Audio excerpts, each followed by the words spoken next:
يا رب قد غفلنا وكلنا طمع في عفو وفي كرم وفي عتاق.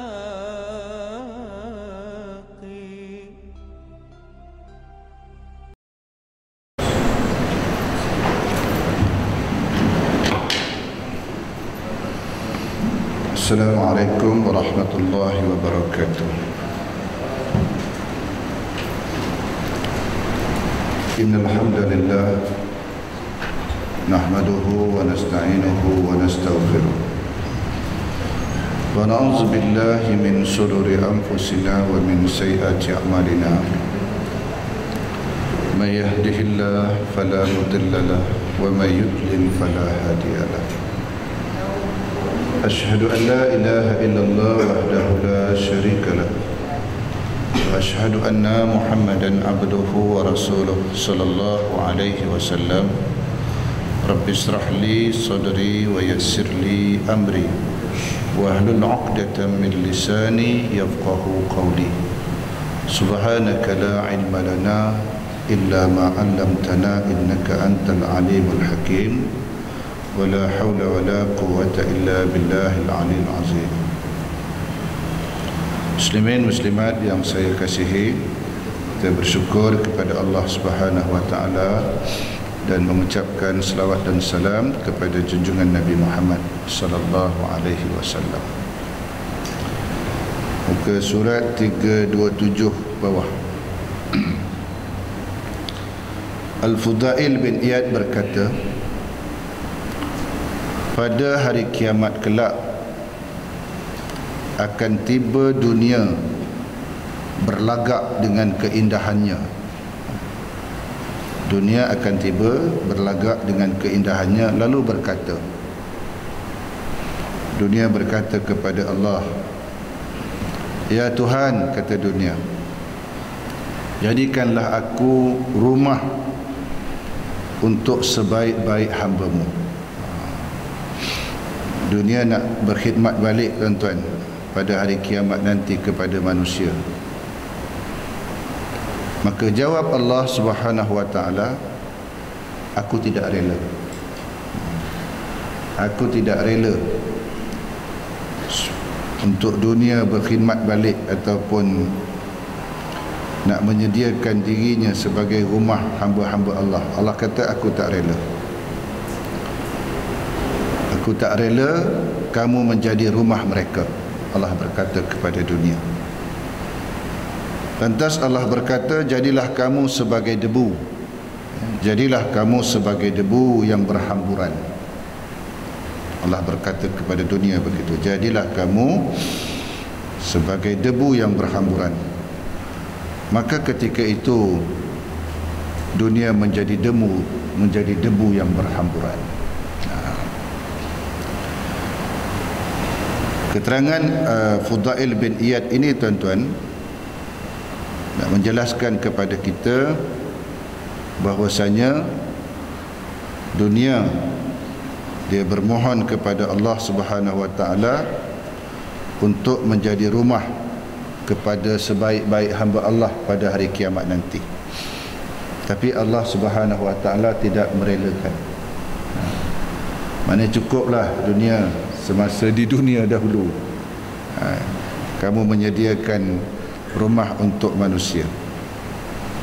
Itu makanya dalam pelajaran yang lepas dijelaskan bahawasanya dunia ni semewah mana pun, sehebat mana pun yang kita miliki di dunia ini, kalau dibandingkan dengan surga yang Allah Subhanahu wa taala berikan kepada orang beriman, dunia ini bagaikan penjara. Dunia ini macam penjara kalau dibandingkan, walaupun semewah mana kita hidup di dunia ini, dia tetap bagaikan penjara kalau dibandingkan dengan balasan surga yang Allah janjikan kepada orang-orang yang beriman. Kemudian Ibnu Abbas radhiyallahu anhu berkata, pada hari kiamat kelak akan dihadapkan dunia ini berupa wanita tua. Digambarkan dunia ini bagaikan wanita tua yang kereput, nampak gigi siungnya, buruk rupanya, tiada seorang yang melihatnya melainkan membencinya. Ini gambaran dunia nanti, tuan-tuan. Macam wanita tua yang kereput, kan? Orang benci tengok dia. Maka ia melihat orang-orang, lalu orang-orang itu ditanya, apakah kamu kenal kepadanya? Wanita tua tu jawab mereka, na'udzubillah, jangan sampai kenal kepadanya. Lalu diberitahu bahawa itu dunia dahulu yang kamu rebut, berbangga dan berperang kerananya. Ibnu Abbas kata begitu, tuan-tuan.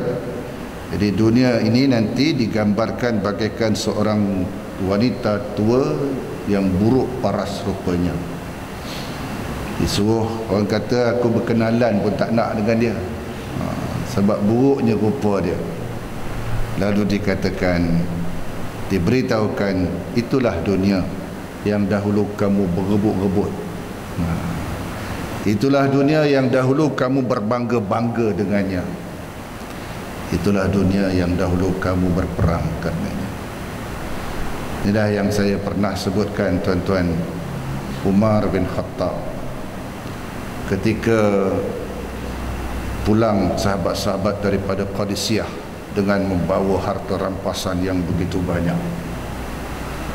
Umar bin Khattab sepatutnya dia sebagai khalifah ketika itu, apabila mendapat harta yang banyak dia bergembira, tetapi sebaliknya bahkan dia mengalirkan air mata.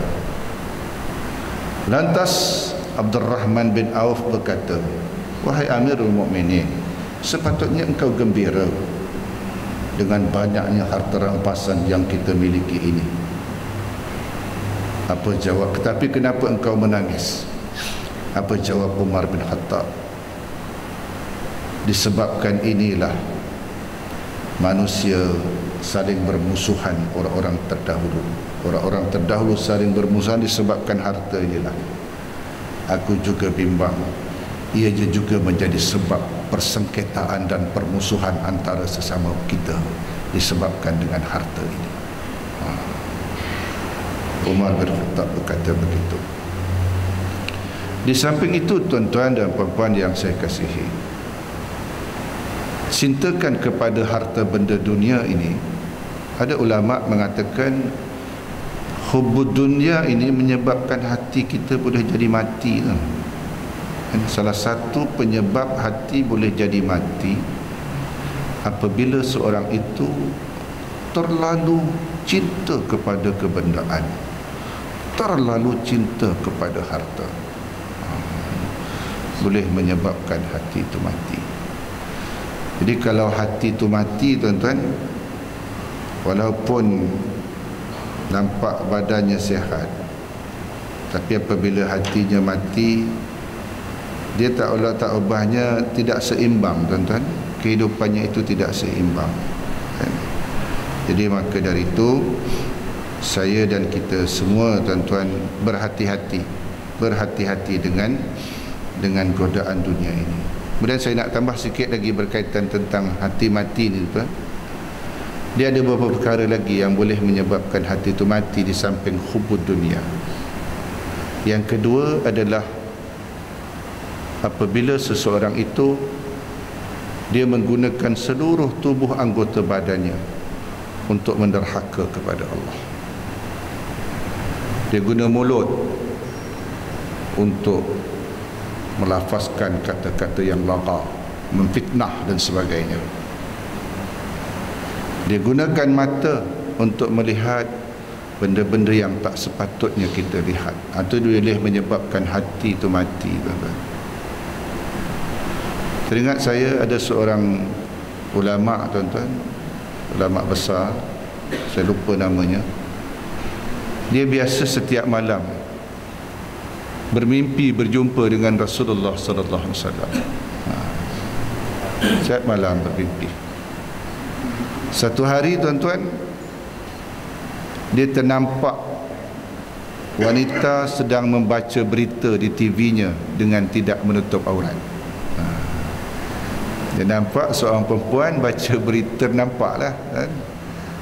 Baca berita dalam TV tidak menutup aurat. Selepas itu lama dia tak mimpi jumpa Nabi Muhammad sallallahu alaihi wasallam. Nampak wanita tak menutup aurat di TV tuan-tuan. Hari ini apa yang kita tak nampak? Apa yang kita tak nampak hari ini? Inilah yang menyebabkan hati kita menjadi tumpul tuan-tuan. Inilah yang menyebabkan hati kita menjadi keras mungkin. Inilah yang menyebabkan hati kita tuan-tuan yang dirahmati Allah tidak lembut seperti hatinya kalangan sahabat, hatinya wali-wali Allah Subhanahu wa taala. Sebab macam-macam yang kita tengok. Macam-macam yang kita tengok hari ini dengan pendedahan aurat dan sebagainya tuan-tuan. Kemudian dia gunakan tangan untuk derhaka kepada Allah, mengambil bukan hak miliknya. Itu pun juga boleh mematikan hati. Gunakan fikiran. Hari ini bagaimana orang menggunakan fikiran untuk menjatuhkan Islam. Sepatutnya kan fikiran ini kita gunakan untuk menaikkan martabatkan Islam tuan-tuan. Bayangkan orang Islam guna fikiran untuk nak jatuhkan Islam. Sepatutnya kita gunakan fikiran untuk memartabatkan Islam, meletakkan Islam itu di tempat yang selayaknya. Al-Islamu ya'lu wa la yu'la alaih. Islam itu tinggi, tak ada yang menandingi ketinggian Islam itu, tapi tidak diletakkan pada tempatnya. Islam sepatutnya, Islam Al-Quran sepatutnya memerintah kita tuan-tuan. Kita sekarang ni berada dalam sebuah negara yang Islam diperintah. Islam diperintah. Sepatutnya Islam itu memerintah. Maknanya ra'yi di bawah, akal di bawah, Islam Al-Quran di atas. Sekarang ni akal di atas, Islam Al-Quran diperintah oleh akal kita. Ini bagaimana kita sepatutnya berfikir bagaimana Islam itu diletak di atas agar dia itu memerintah kita tuan-tuan. Dia yang kedua tu tuan-tuan, yang pertama hubbud dunia yang menyebabkan hati manusia mati. Yang kedua kerana menggunakan seluruh anggota tubuh badan dia untuk derhaka kepada Allah. Ini juga boleh menyebabkan hati manusia boleh menjadi mati. Apa lagi hati boleh jadi mati? Kata ulama mengatakan apabila seseorang itu tidak menyesal terhadap tertinggalnya ibadah-ibadah yang sepatutnya dia lakukan. Mati hati dia. Sebagai contoh, semasa muda-muda dahulu dia banyak tinggal semayang, tuan-tuan. Tak ada rasa apa, tak ada rasa menyesal apa pun, biasa. Semuda-muda dulu dia banyak tinggal puasa, sebagai contoh. Semuda-muda dahulu dia tidak berbakti sepelayaknya sepatutnya kepada ibu dan ayahnya. Dia tak ada menyesal apa tuan-tuan. Ini nak menggambarkan hati manusia itu mati. Mati hati kita kalau kita tak merasa menyesal terhadap tertinggalnya amalan-amalan baik yang sepatutnya kita lakukan. Ada perkara lagi yang boleh mematikan hati apabila seseorang itu tidak menyesal terhadap dosa-dosa yang dia lakukan. Itu pun dia jadi mati hati. Tadi tak menyesal terhadap tertinggalnya amalan baik kan. Ini tidak menyesal terhadap dosa yang dia lakukan. Setengahnya itu tuan, setengahnya manusia tuan-tuan bukan saja tidak menyesal terhadap dosa, bahkan ada setengahnya bangga dengan dosa tuan-tuan. Bangga dengan dosa. Ini maknanya dua kali mati hatinya tuan-tuan. Mati yang pertama kerana tidak menyesal terhadap dosa, mati yang kedua kerana bangga dengan dosa. Bangga dengan dosa. Dia dapat menghina ulama, dia bangga, tuan-tuan. Allah, na'udzubillah. Lepas minum arak, bangga. Lepas melakukan zina, bangga, rasa bangga. Ini nak menggambarkan hati manusia itu mati. Kemudian hati juga boleh jadi mati berpunca daripada bersahabat, berkawan. Berkawan dengan orang yang derhaka kepada Allah. Terus Sayyidina Ali menyebutkan, kalau nak tengok selipar sebelah kanan, tengoklah selipar sebelah kiri, kata Sayyidina Ali. Mana kalau nak tengok orang tu, tengok siapa kawan dia. Kalau kawan dia kaki botol, dia pun kaki botol. Kalau kawan dia kaki perempuan, dia kaki perempuan. Tapi kalau kawan dia kaki masjid, dia kaki masjid juga.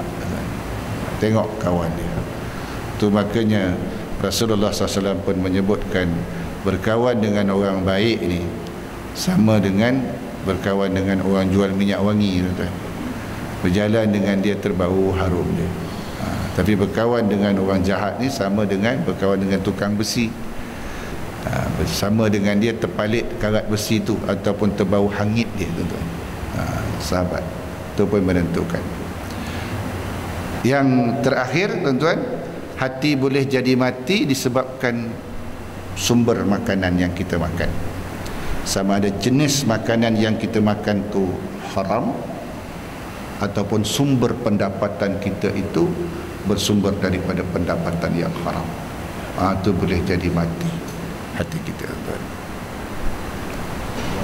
Ada orang blok kereta nak keluar. Kita nombor Taksi. Taksi tolong alih. Ada orang nak keluar.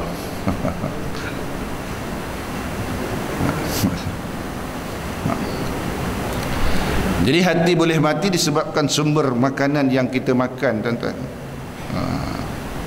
Setelah sebut akhir zaman, orang tak fikir lagi daripada mana sumber pendapatannya. Yang paling penting apa saja, dapat bawa sebanyak-banyaknya. Dalam satu riwayat diceritakan, Abu Bakar As-Siddiq, satu hari pembantunya bawa balik makanan. Abu Bakar mungkin terlalu lapar ketika itu. Lantas dia ambil makanan tu sedikit, tu makan. Pembantunya berkata, "Ya Abu Bakar, biasanya kalau aku bawa balik makanan, engkau akan bertanya dahulu daripada mana engkau dapatkan makanan ini. Tetapi kenapa hari ini tidak bertanya, engkau terus makan?" Abu Bakar kata, "Aku begitu lapar sehingga aku terlupa hendak bertanya daripada mana engkau dapatkan makanan ini. Tolong bagi tahu aku." Abu Bakar kata. Maka pembantunya kata, "Ya Abu Bakar, dahulunya pada zaman jahiliyah, aku bekerja sebagai tukang telik, tukang tenung," dia kata. Tukang tenung nasib dan sebagainya. Ketika itu aku menilik beberapa orang. Lalu orang yang aku tenung tu, yang aku telik tu, dia tak bayar. Dia punya pengeras dia, punya asam garam dia lepas menilik. Semalam aku jumpa dia, orang tersebut dalam satu majlis. Kemudian dia membayar upah yang aku tilik dia pada zaman jahiliah dahulu. Itu yang kau makan tu, ya Abu Bakar, adalah hasil pendapatan aku menilik pada zaman jahiliah dahulu. Abu Bakar As-Siddiq apabila mendengar perkataan tersebut, dia menjerit, tuan-tuan, menjerit dia. Dia jolok tekak dia bagi nak muntahkan semula makanan yang dimakan tu. Ada orang berkata, "Kalau begini kau boleh pengsan wahai Abu Bakar. Mati pun tak apa," dia kata. "Yang penting aku boleh keluarkan semula makanan yang aku makan tadi." Ada orang mencadangkan Abu Bakar minum air. Dia pun minum air banyak-banyak, tuan-tuan. Dia jolok tekak dia, akhirnya dia muntahkan semula makanan yang dimakan tadi. Kemudian dia berkata, "Aku pernah mendengar Rasulullah sallallahu alaihi wasallam bersabda, daging yang tumbuh, darah yang mengalir dari sumber pendapatan yang haram, tak ada penyelesaian melainkan api neraka." Aku bimbang tubuh badanku akan menjadi bahaman api neraka. Takutnya Abu Bakar As-Siddiq, tuan-tuan. Rasulullah sallallahu alaihi wasallam satu hari dia terjumpa sebutir kurma di dapur di belakang di rumahnya. Kemudian dia makan kurma tersebut. Pada malam tersebut dia tak boleh tidur, tuan-tuan. Tak boleh tidur. Lantas Aisyah bertanya, "Ya Rasulullah, kenapa kau begitu gelisah pada malam ini, tidak boleh tidur?" Maka Rasulullah kata, "Tadi aku terjumpa sebutir kurma di belakang. Aku dah makan dah kurma tu. Aku tak tahu bimbang kurma itu adalah kurma untuk disedekahkan kepada fakir miskin." Tak boleh tidur semalaman Rasulullah sallallahu alaihi wasallam. Kita agak-agak boleh tidur, tapi tidak. Kita mimpi, mungkin boleh bermimpi lagi. Sementara yang disuapkan ke mulut itu tidak pasti sama ada halal ataupun haram. Jadi tuan-tuan yang dirahmati Allah, sikit lagi. Rupanya tuan-tuan, hati yang mati ni dia boleh dihidupkan semula tau. Maknanya menelan kapsul-kapsul tertentu, hati yang mati ni dia boleh hidup balik.